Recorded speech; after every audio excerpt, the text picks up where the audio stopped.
Hunters of Artemis. Shortly after her birth, Artemis requests to be taken to Olympus to see her father Zeus. Leading Artemis by hand, Hestia introduces her to Zeus, who warmly embraces his daughter in his arms. He swears on the river Styx to grant her anything for her birthday. Among others, Artemis asks for a group of all-female followers, marking the beginning of the hunters.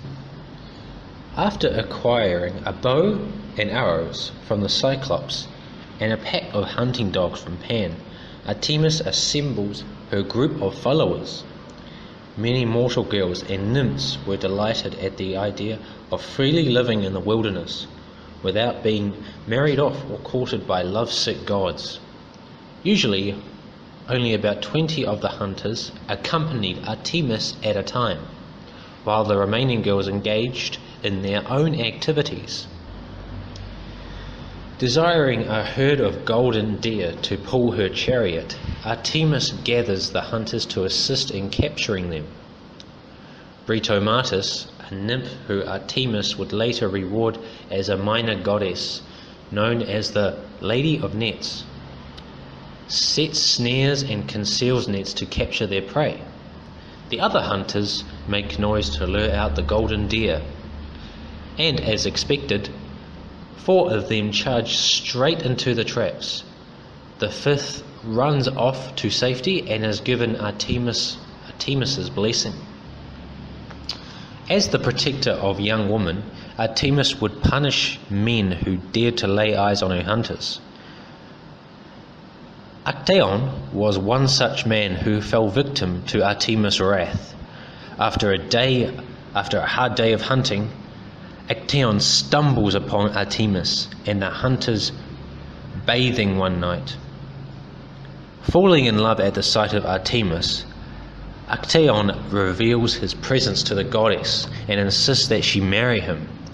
Angered by his words, Artemis transforms Actaeon into a deer and rouses his 5th hunting dog from their sleep to tear their master apart.